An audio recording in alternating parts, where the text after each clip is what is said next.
You're very welcome to Kicking It with Sensei, and you've been a long time in martial arts. What first got you started on the martial arts? Probably the ninja craze of the 1980s, actually. Yeah, So yeah, when I was a little kid, like all the little kids that I knew, they loved ninjas, so I wanted to be a ninja. So that was what got it started. yeah. Is it true that you used to run around in a ninja outfit at night? Oh yeah, Yeah, I've, absolutely. I I've did. read that somewhere now. Yeah, no, I had I would save up money to buy ninja paraphernalia, like every Yeah, birthday was like, give me money so I could go buy ninja stuff. So I had ninja outfits and I would stash them under my bed. And then I had a little way that I would sneak out my screen at night because, my grandparents did not want me doing this. And so I would sneak out at night and like try and hide from the police. And, I never did anything bad, but I just yeah. like sneaking around like a ninja. Stealth. Yeah, yeah. Yeah. I think we all went through the ninja stage now. It was when I was younger, it was the Ninja Turtles, and we were Oh yeah. fascinated with them. Oh yeah. But what led you in the direction of Aikido? I actually I had graduated high school and I was getting ready to move to Santa Cruz, which isn't too far from where I live, to start studying ninjutsu. And I was trying to find a house in the areas, it's kind of affluent, so it was hard to move into. And so I was looking to find a place. And in the meantime, I'd found a local Aikido school. And I had just read Aikido Dynamic Sphere, which is this book that like made Aikido sound awesome. Yeah, And I was like, oh man, this is the stuff I've got to study. So I went and studied that. And then, I liked Aikido so much, I ended up not moving to study the ninjutsu. And I yeah, just kind of stuck with Aikido. yeah. Excellent. And I've actually tried Aikido recently myself after watching The Waking Dead or The Walking Dead. Oh, cool. So yeah, it was read the book The Art of Peace. Uh-huh. A very good book, and following the character in The Walking Dead kind of led me to a fascination with the Joe staff. So It's funny, so Aikido's been on the decline for a while now. yeah, And one day I woke up and I checked my messages and I had like 40 messages on my machine. I'm listening to it. It's just, oh, I'm interested in Aikido. I'm interested in Aikido. I'm interested in Aikido. And I was like, what happened last night? And then one of them said, oh, I saw Aikido's represented in The Walking Dead. And I was like, oh, well, thank you, whoever's doing stuff with The Walking Dead. a And very so we nice had a little move. boom from that, Yeah, actually. yeah. You went on and practiced Brazilian Jiu Jitsu and done some mixed martial arts fights as well. So what took you from the Aikido and the sports side of things?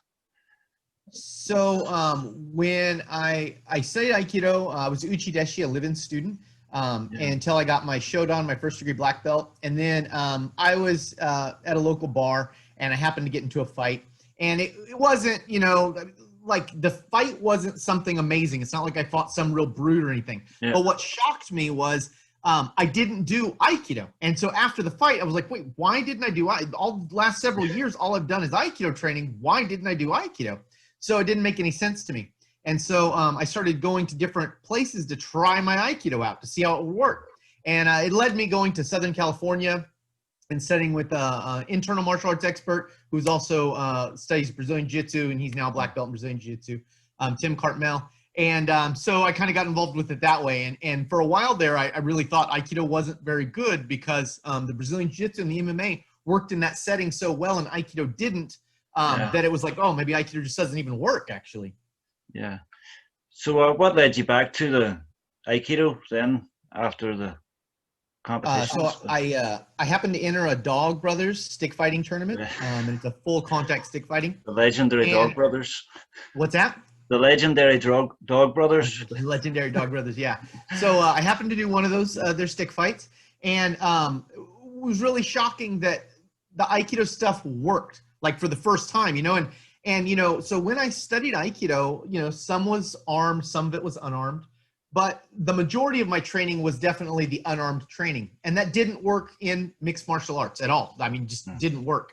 And so that made no sense to me. And then when I did this Dog Brothers fight and I had done less stick fighting training, but the stick fighting worked, like I was like, well, how is this happening? So the Dog Brothers match made me think maybe something works in Aikido and I just don't understand it. And then that kind of just kept bothering me for a really, really long time until eventually I dedicated myself again to Aikido to figure out how it works. And then I kind of started a little fight club in my garage, essentially, where we'd beat each other around in the garage. And tried to learn how Aikido worked. And through that process, I kind of started to figure out what was going on with Aikido and how it worked. Yeah, it's. I think a lot of Aikido needed pressure tested too at the time, didn't it? And I've actually seen your video, part of your video tonight about sparring and Aikido. It was very interesting what I've seen of it now. But do you think the garage days changed your mindset on Aikido and changed your outlook? Yeah. Yes, absolutely did. So two things really changed my Aikido a lot. I mean, all these things, were definitely learning steps for me. But the biggest things that changed my Aikido were the garage days, which were like me having to get it pounded into me that Aikido wasn't about fighting, right? And so Aikido is not about fighting. And any book you read will say that probably in the first paragraph of the book. Aikido is not about fighting. But, my mind was kind of twisted because, all martial arts must be about fighting somehow. So how could it be that Aikido is not about fighting? It makes no sense. So the garage days taught me that Aikido is truly not about fighting. And then when later I had the opportunity to buy a professional Aikido school. So I took over the school that I actually learned Aikido in. And when I did that, I had to teach kids and old people and all kinds of people who weren't at all interested in fighting, but they were interested in other aspects of life and how Aikido could enrich their lives in other ways. So those two things really balanced it out for me. And I kind of realized the truth of Aikido through those two processes. That's what changed my Aikido. Yeah.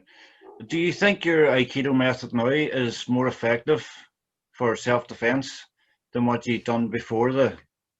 Yeah. So I mean, it's really weird to say. So what I learned before, there really was nothing wrong with it as far as its effectiveness goes.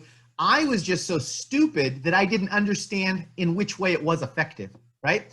So is my Aikido more effective? Yeah, it is. But that's just because I now understand what it's actually trying to do as opposed to trying to force my idea on top of it, right? So like the original idea I had was this real naive idea that like I was going to be Steven Seagal and flip people around and stuff, and like that's not what you're going to get out of Aikido, right? Like you're going to find other ways to resolve conflict and look at a broader set of ideas instead of a really tiny idea. So it's more effective now, but it's not really because the methodology of the Aikido changed. It's because I now know how to talk about it and explain it and think about it for myself and understand what really is going on with Aikido instead of forcing my weird ideas on top of Aikido. Yeah. Do you think the Aikido community need to start kind of communicate more, working together more to kind of pressure test these ideas and basically make it more effective in a manner? Yeah, so I mean, there's a ton of problems in Aikido, and there's been a ton of problems since the very beginning. So, at first when I would read Aikido books, I didn't understand all the subtext, right? So if you read an Aikido book, say from the 70s, there's lots of subtext about Aikido teachers telling you how their way is the real way and other guys' way is not the real way. And they don't say it directly, but there's a lot of this kind of like, well, if you really want to know what Aikido is and what the founder wanted to do, then it's different than this other guy would prescribe it. And so Aikido's kind of always had this rivalry. And the reason I think it has this rivalry is because it's mostly full of young guys who want to learn how to fight.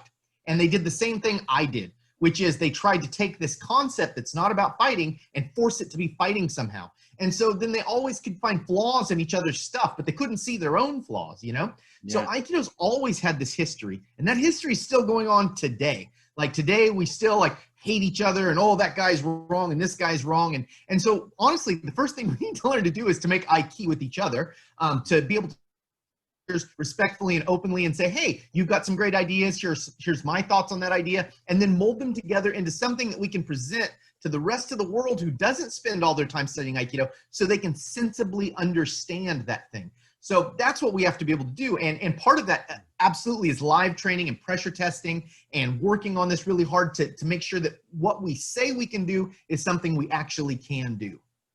Yeah, perfect. And what's the difference between Aikido and Aikijitsu?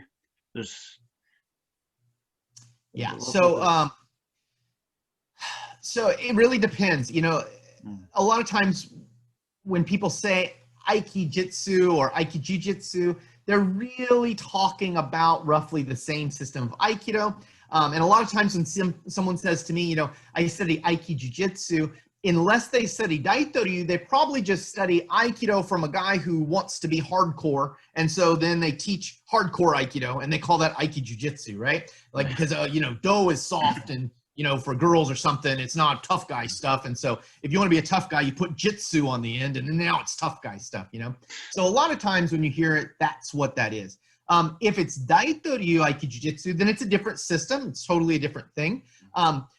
And the way that we're filtering through those is different also, right? So the idea of Aikido is to make a peaceful interaction. That really is the idea of Aikido. In Aiki Jiu-Jitsu, you'd have to ask someone who specializes in Aiki Jiu-Jitsu to get the answer to that, but it's a different kind of practice. So when you hear the word, it's loaded. And so usually when someone says, oh, I do Aiki Jitsu or Aiki Jiu-Jitsu, I clarify, you know, I'm like, oh, do you study Daito-ryu, or do you just say some other variation? Or did your teacher do Aikido and he wanted to be hardcore, so he called it Aiki Jiu-Jitsu? Like, where are you coming from with that? Yeah. I often thought it was actually a blend of Aikido and Jiu-Jitsu, the two of them being Japanese arts now, but it's that's opened my eyes a bit now. But and what's your view on Aikido now, anyway, or in its current state?